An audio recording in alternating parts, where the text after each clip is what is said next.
Hello everyone, ভিডঙ্কর.com ওয়েবসাইটে তোমাদের সবাইকে স্বাগত জানাই। আমি সৌরভ দে, তোমাদের ম্যাথ টিউটর। এখানে দেখো আমাদের একটি রৈখিক প্রোগ্রাম বিধি সমস্যা দেওয়া আছে। তো আমাদের এখানে দুটো খাদ্য বলা আছে এবং সেই খাদ্যে ভিটামিন এ ও ভিটামিন বির পরিমাণ কত দেওয়া আছে এবং প্রতি গ্রাম খাদ্যের হিসাবে তার দাম দেওয়া আছে। তো আমাদের এবং আরেকটা জিনিস দেওয়া আছে যে কোনো একজন ব্যক্তির বা প্রত্যেক ব্যক্তির দৈনিক কতটা করে ভিটামিন প্রয়োজন দেওয়া আছে। তো আমাদেরকে সবচেয়ে ন্যূনতম খরচে একজন মানুষ সবচেয়ে বেশি যে দুটো ভিটামিন কত করে কিভাবে পেতে পারে, কোন খাদ্য কতটা করে গ্রহণ করলে পেতে পারে, সেটাকেই আমাদেরকে এখানে রৈখিক প্রোগ্রাম বিধি আকারে প্রকাশ করতে বলা হয়েছে। তো সেটার জন্য আমি আগে প্রথমে এখানে যে প্রদত্ত তথ্যগুলোকে একটু ছক আকারে লিখে নিই, দিলে আমাদের এই পুরো অঙ্কটা ওই রৈখিক প্রোগ্রাম বিধি আকারে সাজাতে সুবিধা হবে। আমি এখানে প্রথমে লিখছি খাদ্য, তাতে থাকা ভিটামিন এর পরিমাণ, তাতে থাকা ভিটামিন বির পরিমাণ এবং তার মূল্য। ঠিক আছে, এবং অবশ্যই এখানে প্রত্যেকটা তথ্যই প্রতি গ্রাম হিসাবে আছে। প্রত্যেকটা তথ্য অর্থাৎ প্রতি গ্রাম আমার খাদ্যে ভিটামিন এ কত, প্রতি গ্রাম খাদ্যে ভিটামিন এ এবং প্রতি গ্রাম খাদ্যের মূল্য আমাদেরকে দেওয়া আছে। তো আমি প্রথমে যদি F1 খাদ্যর কথা ভাবি, আমাদের বলা আছে ভিটামিন এ আছে 5 একক করে, ভিটামিন বি আছে 6 একক করে এবং প্রতি গ্রাম খাদ্যের মূল্য হলো 20 পয়সা। আর একইভাবে আমাদের F2 খাদ্যের সম্পর্কে দেওয়া আছে ভিটামিন এ আছে 8 একক, ভিটামিন বি আছে 10 একক এবং প্রতি গ্রামের মূল্য হলো 30 পয়সা। এবং আমাদের আরেকটা জিনিস বলা আছে যে এই ভিটামিন এ আমাদের যেটা লাগবে একজন দৈনিক মানুষের, সেটা কমপক্ষে 80 একক করে লাগবে, কমপক্ষে 80 একক লাগবে এবং ভিটামিন বি যেটা সেটা কমপক্ষে 100 একক লাগবে। কিন্তু আমাদের এখানে যে মূল্য আমাদের হবে সেটা যেন সবচেয়ে কম হয়, ন্যূনতম মূল্য হয়, সেটা আমাদেরকে লক্ষ্য করতে হবে। তো আমাদেরকে বলা হচ্ছে এই দু রকমের যে খাদ্য একজন ব্যক্তি কিভাবে গ্রহণ করতে পারে।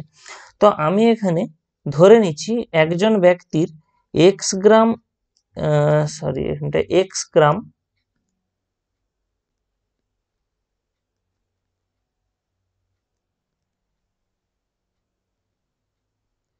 ধরে নিচ্ছি আমি যে একজন ব্যক্তির এক্স গ্রাম F1 খাদ্য এবং ওয়াই গ্রাম F2 খাদ্য গ্রহণ করলে খাদ্যের মূল্য সবচেয়ে কম হবে এবং যতটা করে ভিটামিন দরকার সেটা পাওয়া যাবে, এটা আমি ধরে নিচ্ছি। তাহলে দেখো আমি যদি এক্স গ্রাম F1 খাদ্য নেই, স্বাভাবিকভাবে তাতে ভিটামিন এ থাকবে 5x, কারণ এক গ্রাম খাদ্যে যদি F1 খাদ্যে ভিটামিন থাকে 5 একক, তাহলে এক্স গ্রাম খাদ্যে থাকবে 5x একক। একইভাবে ভিটামিন বি থাকবে 6x একক এবং এর মূল্য হয়ে যাবে 20x পয়সা। একইভাবে ওয়াই গ্রাম যেহেতু F2 খাদ্য নেওয়া হচ্ছে, সেখানে ভিটামিন এ থাকবে 8y, ভিটামিন বি থাকবে 10y এবং মূল্য হয়ে যাবে তার 30y।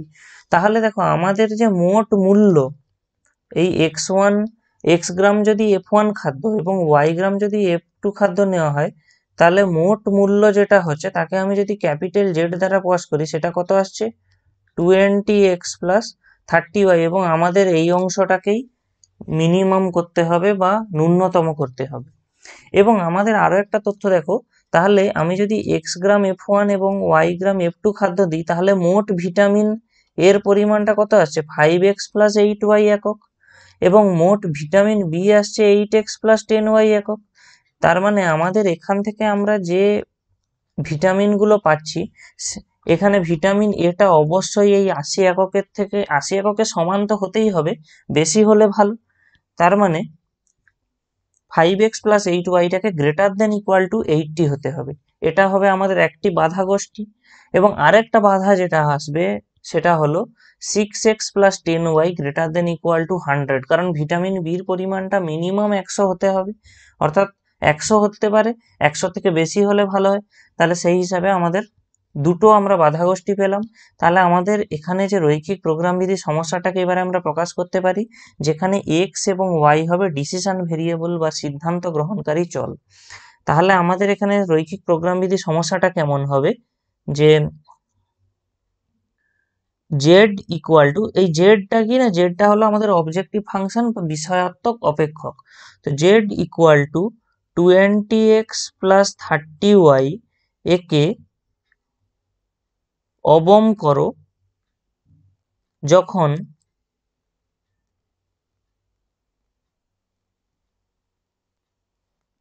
বাধা গোষ্ঠীগুলি হবে, প্রথম বাধা গোষ্ঠী কি হবে, 5x plus 8y greater than equal to 80। Vitamin A যেটা কমপক্ষে 80 একক দরকার, তার থেকে বেশিও হতে পারে।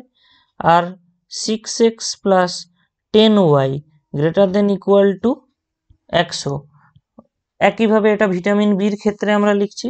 এবং লাস্টে একটা কন্ডিশন দিতে হবে যে x greater than equal to 0 এবং y greater than equal to 0। দেখো আমরা এক্স গ্রাম যদি F1 খাদ্য কিনি, সেটা কখনোই ঋণাত্মক হতে পারে না, হয় 0 হবে অথবা 0 থেকে বড় হবে। একইভাবে ওয়াই এর ক্ষেত্রেও একই জিনিস প্রযোজ্য।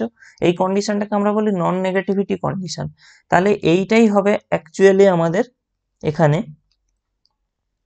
রৈখিক প্রোগ্রাম বিধির যে সমস্যা, আমরা এটাকে সমাধান করলে আমাদের F1 খাদ্য কত গ্রাম এবং F2 খাদ্য কত গ্রাম বের করতে পারি।